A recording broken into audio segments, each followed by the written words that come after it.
গরুর মাংস সবসময় একভাবে রান্না করে খেতে কিন্তু একঘেয়েমি চলে আসে। তো আজকে আমি যেটা শেয়ার করছি, একদম অন্যভাবে গরুর মাংস ভুনা করেছি। এত বেশি টেস্টি হয় এভাবে রান্না করলে। হ্যালো এভরিওয়ান, আসসালামু আলাইকুম। কেমন আছেন সবাই? আশা করছি ভালো আছেন। আমিও আলহামদুলিল্লাহ ভালো আছি।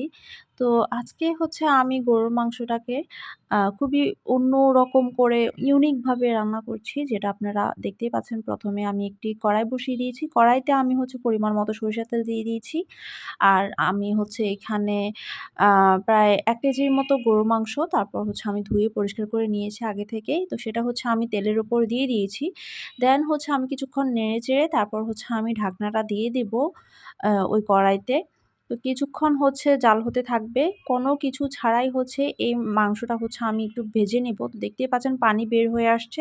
তো পানিটা শুকানো পর্যন্ত মাংসটা যখন হচ্ছে ভাজা, ভাজা হয়ে যাবে, একটু দাগ লেগে আসবে, তখন হচ্ছে আমি এখানে দিয়ে দিয়েছি টমেটো।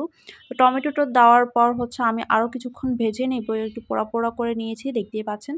তারপর হচ্ছে আমি এখানে দিয়ে দিয়েছি আদা পেস্ট, রসুন পেস্ট দিয়ে তারপর আবারও হচ্ছে নেড়ে-চেড়ে মিক্স করে আমি হচ্ছে আরও কিছুক্ষণ ঢেকে রেখেছি দেখতেই পাচ্ছেন। তারপর এই তো আবারও নেড়ে-চেড়ে তারপর হচ্ছে আমি এখন এখানে দিয়ে দিব কিছু পানি। কারণ পানিটা না দিলে এখন কিন্তু পুড়ে যাবে আমি যে গুঁড়া মশলাগুলো দিব ওইগুলো। তো দেন দেখতেই পাচ্ছেন কিছু গুঁড়া মশলা দিয়ে দিয়েছি। সেখানে ছিল হচ্ছে হলুদ গুঁড়া, লাল মরিচ গুঁড়া, স্বাদমতো লবণ, জিরা গুঁড়া আর ধনিয়া গুঁড়া। দেন হচ্ছে আমি এখানে কোনো গরম মসলা গোটা আর হচ্ছে গুঁড়া কোনোটাই ইউজ করিনি। তো এই রান্নাতে হচ্ছে কোনো গরম মসলাই দিব না।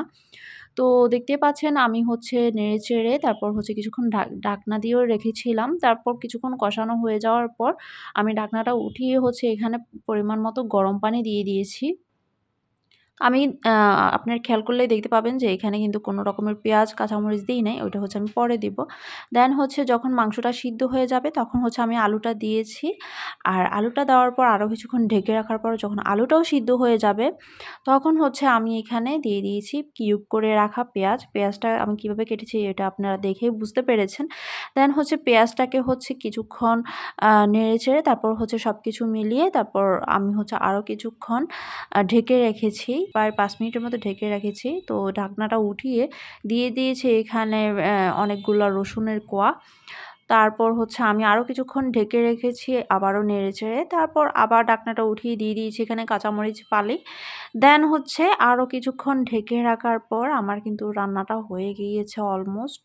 শেষ মুহূর্তে হচ্ছে আমি এখানে কিছু গরম মসলা গুঁড়া দিয়ে তারপর হচ্ছে নেড়েচেড়ে নামিয়ে নেব। তো এই তো ফাইনালি আমার রান্না কমপ্লিট। এভাবে যদি আপনারা একবার রান্না করেন তাহলে আমি নিশ্চিত আপনারা বারবার এভাবেই রান্না করে খাবেন। কারণ এত বেশি মজা হয় এভাবে গরুর মাংস রান্না করে খেতে। অনেক বেশি সুস্বাদু হয়। অবশ্যই বাসায় একবার হলেও ট্রাই করবেন। তো আজকের ভিডিওটি এ পর্যন্তই। সবাই খুব বেশি ভালো থাকবেন, সুস্থ থাকবেন। আল্লাহ হাফেজ।